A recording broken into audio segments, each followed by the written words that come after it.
करने के बाद आपके सामने ऐसा इंटरफेस आ जाएगा। यहाँ पर आपको एडवर्टाइजमेंट फॉर, इसमें जो आपका असम राइफल टेक्निकल, ये एडवर्टाइजमेंट सेलेक्ट कर लेना है। फिर इसके बाद आपको अपना जेंडर सेलेक्ट करना है कि आप मेल हो या फिर फीमेल हो। फिर आता है स्टेट ऑफ ओरिजिन, यानी कि आप कौन से स्टेट के स्थायी निवासी हो, जहाँ का आपके पास निवास प्रमाण पत्र हो, वो स्टेट आपको यहाँ से सेलेक्ट कर लेनी है। ट्रेड अप्लाइड फॉर, यहाँ पर दोस्तों जितने भी ट्रेड दिए गए हैं, इन ट्रेड में आपको कौन से ट्रेड में अप्लाई करना है, वही ट्रेड आपको यहां पर सिलेक्ट कर लेना है।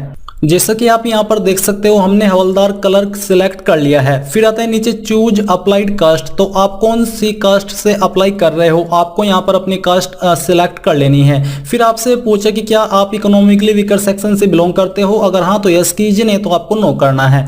अप्लाइड फॉर, तो यहाँ पर आपको नन ही रहने देना है। नीचे है रिक्वायर्ड एलिजिबिलिटी क्राइटेरिया, जो पोस्ट आपने सिलेक्ट की है उसका जो भी क्राइटेरिया होगा अप्लाई करने के लिए कंपलसरी, वो आपको नीचे देखने को मिल जाएगा। तो आपको एक कंफर्म करना है कि हाँ मेरे पास ये क्वालिफिकेशन है और मैं यहां पर आई अग्री के ऊपर क्लिक करता हूं, तो आपको इसके ऊपर क्लिक करना है। अब यहां पर आपके सामने आपकी अन्य डिटेल आ जाएगी, जैसे कि आप यहां पर प्राइमरी इंफॉर्मेशन के अंदर देखोगे कि आपका टाइटल, तो आपको मिस्टर जो भी है वो आपको सिलेक्ट कर लेना है। फिर मैरिटल स्टेटस में आपको बताना है कि आपका स्टेटस क्या है। आधार नंबर यहां पर आपको अपना एंटर कर देना है। नीचे आता है फर्स्ट नेम, अब आपको यहां पर अपना नाम 10th की मार्कशीट के अनुसार एंटर करना है। पहले आपको फर्स्ट नेम एंटर करना है, मिडिल नेम है तो डाल दीजिए, नहीं तो खाली छोड़ दीजिए। फिर लास्ट नेम एंटर करना है। इसके बाद आपको अपने फादर का फुल नाम 10th की मार्कशीट के अनुसार ही भरना होगा। मदर्स नेम यानी कि आपकी माताजी का नाम। फिर है आपका डेट ऑफ बर्थ, तो जो भी आपका डेट ऑफ बर्थ है 10th की मार्कशीट के अनुसार वो आपको यहां पर एंटर कर देना है। पहले डे, फिर मंथ और उसके बाद में ईयर।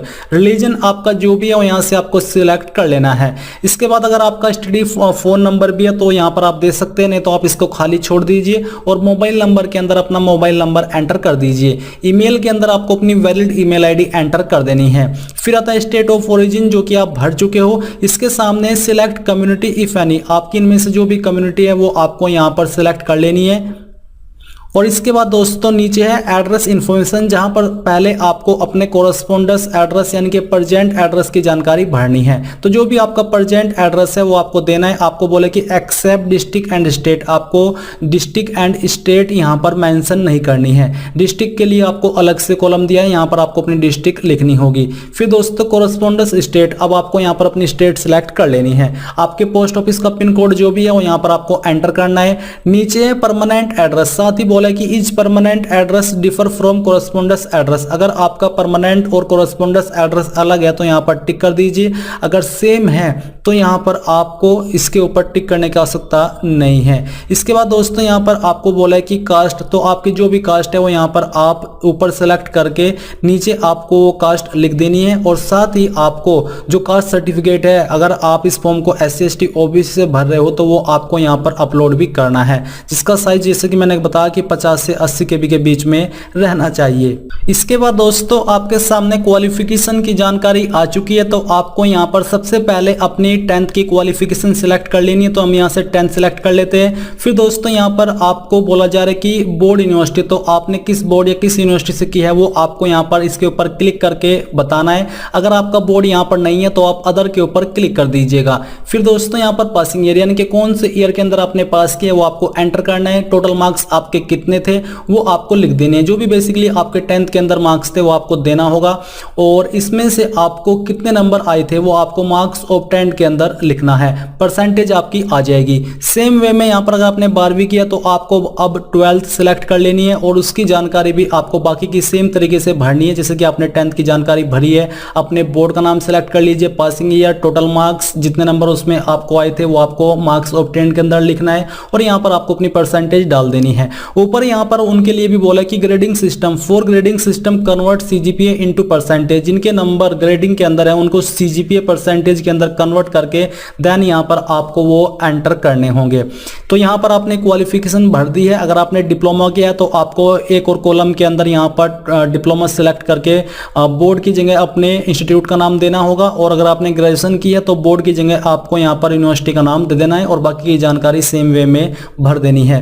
यहाँ पर detail detail of other qualification, इसमें अगर आपके पास कोई अन्य क्वालिफिकेशन भी है तो आप यहाँ पर देख सकते हैं। ट्रेड का नाम यहाँ पर भर दीजिएगा और यूनिवर्सिटी के अंदर आपका जो इंस्टीट्यूट है जहाँ से आपने किया है वो देना है, पासिंग ईयर और मार्क्स ग्रेड आपको यहाँ पर देने होंगे।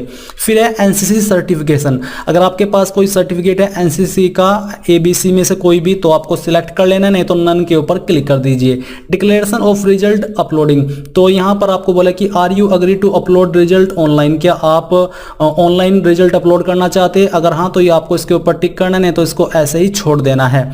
इसके बाद रिक्रूटमेंट टाइप ऑनलाइन डिपार्टमेंटल, अगर आप ऐसे कैंडिडेट हो तो यहाँ पर सिलेक्ट कर लीजिए, नहीं तो आप इसको ऐसे ही रहने दीजिए। अब यहाँ पर आपके सामने फोटोग्राफ की जानकारी आ चुकी है, तो आपको अपना फोटो अपलोड करना है जिसका साइज यहाँ पर आपका 30 से 50 केबी के बीच में होना चाहिए, और जो आप 10th की पासिंग मार्कशीट अपलोड करेंगे इसका साइज भी 30 से 50 केबी के बीच में होना चाहिए। और जो आपकी आईडी है, जो कि यहाँ पर आप domicile certificate, residential certificate, permanent residential certificate, Aadhaar card, voter ID, driving licence, यानी कि इनमें से कोई एक आईडी आपके पास होनी चाहिए, वो यहाँ पर आप 50 से 80 केबी के बीच में अपलोड करेंगे। तो आपको ये तीनों चीजें यहाँ पर अपलोड कर देनी है। नीचे criminal proceeding details if any, अगर आपके ऊपर इनमें से कोई डिटेल्स लागू होती है जैसे कि वेदर एनी एफआईआर और criminal case have ever been registered against you, तो आपको टिक करना है, तो आपको इनको ऐसे ही अनटिक रहने देना है। टिक करोगे तो फिर आपको इनके बारे में आगे चल करके डिटेल में जानकारी देनी है। फिर दोस्तों डिक्लेरेशन में आपको यहाँ पर अपने पैलेस यानी कि जहां से आप इस फॉर्म को भर रहे हैं उसकी जानकारी यानी कि उस सिटी का नाम आपको देना है पैलेस का, और ये जो वेरिफिकेशन कोड है वेरिफिकेशन कोड यहाँ पर एंटर कर दीजिए। इसके बाद सभी जानकारी को वेरीफाई करके आपको सबमिट के ऊपर क्लिक करना है। सबमिट के ऊपर क्लिक करने के बाद आप यहाँ पर देखोगे application status accepted, ID number आपको दिया जा रहा है, कैंडिडेट नेम यहाँ पर दिया गया है, और अब आपको यहाँ पर प्रिंट एक्नॉलेजमेंट के ऊपर क्लिक करके इस डिटेल को सेव कर लेना है, और फिर आपको प्रिंट एप्लीकेशन के ऊपर क्लिक करना है। प्रिंट के ऊपर क्लिक करने के बाद आपके सामने ऐसा इंटरफेस आ जाएगा जो कि आपकी फीस की डिटेल्स के बारे में है। तो आपको यहाँ पर बोला जा रहा है कि आप किस माध्यम से फीस को जमा करेंगे, उसकी जानकारी आपको दी जा रही है। तो आपको प्रिंट के ऊपर क्लिक करके इस जानकारी को प्रिंट कर लेना है। तो इसी प्रकार से आप लोग Assam rifles rifleman online form 2021 को भर पाओगे।